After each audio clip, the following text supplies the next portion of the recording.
So in this discussion, we're going to look at different patterns in policy making in liberal democracies with a focus on the parliamentary or legislative roles and the judicial branch. And by policy, we obviously mean laws that are passed through the legislatures, but we also mean the practices and rules that guide administrative behavior. So this is a broad term when we talk about what policy is. So policy gets made in an official fashion by legislatures, executives, and by judges and bureaucrats, people who work for government agencies. Governments make policy in response to demands that citizens have in general. Sometimes they are minorities of citizens, sometimes those citizens are corporations, but the government makes policy that usually responds to some issue or interest. And when we talk about how policy is passed, we can really see differences between parliamentary and presidential forms of government because of the way that the executive and the legislatures are connected to one another differently. And in both of these cases, you find that the executives play a very strong role in the beginning and end phase, and that legislators are very important at middle stages. In some, but not all cases, the proposed legislation or policy begins with the executive, and the details are drafted and debated by legislatures, and that happens both in the parliamentary and within the presidential form of government. Most parliaments have less policy-making power than legislatures and presidential systems, and this has to do with the relationship between the executive and the legislature. The executive has some weakness or vulnerability to the legislature, but being tied to their fate in the way that is made possible through cabinet responsibility and government responsibility makes it very hard. Executives are actually hard to oust, even using the no confidence measure, and in some states like Germany, they actually make it even harder than just passing a vote of no confidence. They have to have a person ready to put in that position. The rubber stamp issue is also present because the executive tends to draft legislation, and the executive, as we mentioned in previous chapters, tends to come from the most dominant party, which means that they tend to push through legislation without really having as many checks and balances as they have in the United States or in other presidential systems. Also, smaller parties might have disproportionate power, which is a little bit counterintuitive, but in multi-party systems, you still have to have a majority in the legislative body to pass legislation. So in the case of a small party, they may actually be demanding more than their representation would sort of warrant, and so sometimes they're able to manipulate in these situations. Whether or not a legislature is truly bicameral or unicameral also matters. In bicameral situations like the United States, policy has to be drafted, reviewed, debated, and passed within two houses. And in the case of a unicameral legislature, that is not the case. So unicameral legislatures tend to be maybe quicker in passing legislation, but they do not have sort of the same power of proposal and the power of editing and changing laws. So presidential systems, as I mentioned, are very strong in terms of the legislative power, and part of this has to do with the fact that legislators are elected through separate elections.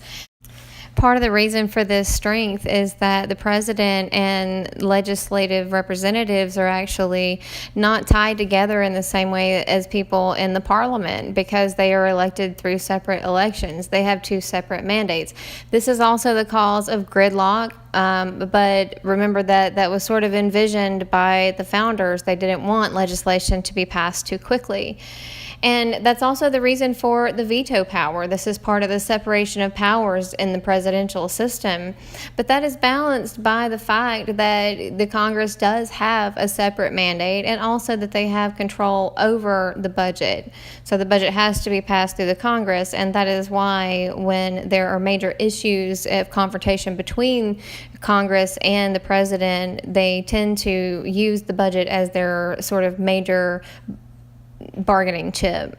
Another thing that gives Congress power is the power to debate and change and draft the laws while it is in their house.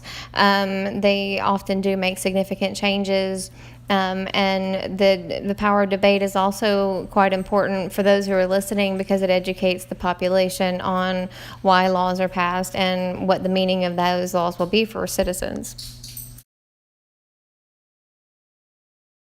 The bureaucracy is unexpectedly important in policy because even though it is a non-political body of experts, meaning that they're not elected, they sometimes actually have the effect of making policy after it becomes law. Some laws are passed with very general terms, and then the actual means of putting it into practice requires additional rules and policies that get passed as sort of, the rules of a certain administration and things like that. Thinking, for example, of specific ways that environmental laws have been interpreted by different appointees of the Environmental Protection and the Department of Education. That is one way that you see policy getting made, is how these laws get interpreted. That means also that power varies across a bureaucratic model. Depending on which office you occupy, you may have more or less power. Ben Carson probably has a little less power than the person who is the Department of Homeland Security today. The bureaucratic model, though, uses knowledge-based recruitment, so it's non-political for that reason. They also pay people salaries, and they're supposed to stay usually in their positions regardless of who's in power. They're not usually as connected to elections. And they follow systematic procedures for how they follow rules, and there is a very strict hierarchy in terms of responsibility and in terms of who gets to, or who follows the laws and how they get followed. The main point of the bureaucracy is to be impartial, predictable, and rational, and that can be a very good thing, but it can and that it can mean equal treatment. But sometimes that equal treatment means turning people into numbers and not taking into account special circumstances. So how bureaucratic policy gets made is also connected to the style of their appointment.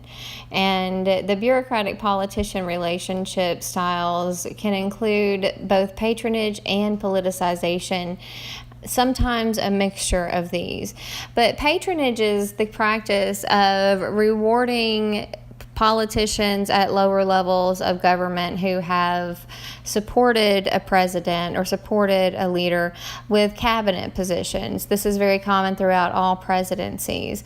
The practice of politicization is the same thing, but with the intent to dramatically reverse previous or long-standing practices of those bureaucracies. So there is quite a difference depending on what the goals of the leader or president are. And where you find a bureaucracy that's very strong in making its own policies and sort of independently acting, it can often indicate legislative weakness. Japan is the argument that your text makes that is a good illustration of this problem.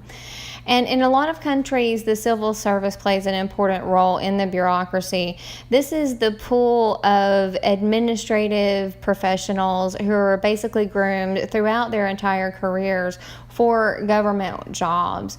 And this tends to be the population from which higher government officials are pulled, and it in some cases can be its own elite group if you're looking at a place like France.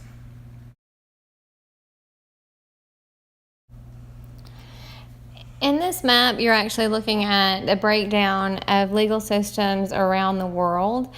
The places where you see blue, you're looking at common law. This is the type of law that was used in Great Britain and its former territories, with the exception of Malta. Code law, on the other hand, is where you see the red, and you also have mixed systems or non-democracies represented here in the orange and the grayish brown. Those are either non-democracies or Sharia law or mixed systems. In common law systems, there are several sources of interpretation of law. These come from statute law, those that are made through legislative bodies, also through constitutions, through administrative practices that we already mentioned when we talked about bureaucracies, also case-based rulings, individual cases that other judges have ruled on. Precedent, prior rulings on the Constitution by higher courts or lower courts, and also by the practices from previous courts. As a joke, I have included Rick and Morty as a YouTube video here. Judicial systems in liberal democracies are known generally as either adversarial or inquisitorial. In reality, there is sort of a mixture of both taking place. But in an adversarial system, that the judges tend to be very neutral, and they don't take much of a role in interacting with either side. Whereas in an inquisitorial system, judges take a strong role in witnessing and questioning witnesses and preparing evidence. In adversarial systems, judges are seen as independent from the state, and the United States has some exceptions where judges are actually elected, but this is one of the reasons for appointing judges. Judges are actually meant to be removed from politics and public opinion. So another matter is that judges are supposed to be highly trained, and they're the ones who are given the abilities and the licensing to interpret the law. So they are the experts in this type of liberal democracy. And judges also have been responsible for making laws, as in the case of Miranda rights. Code law systems are different from common law systems in that they tend to engage the judges a lot less. Their interpretation power is much lower.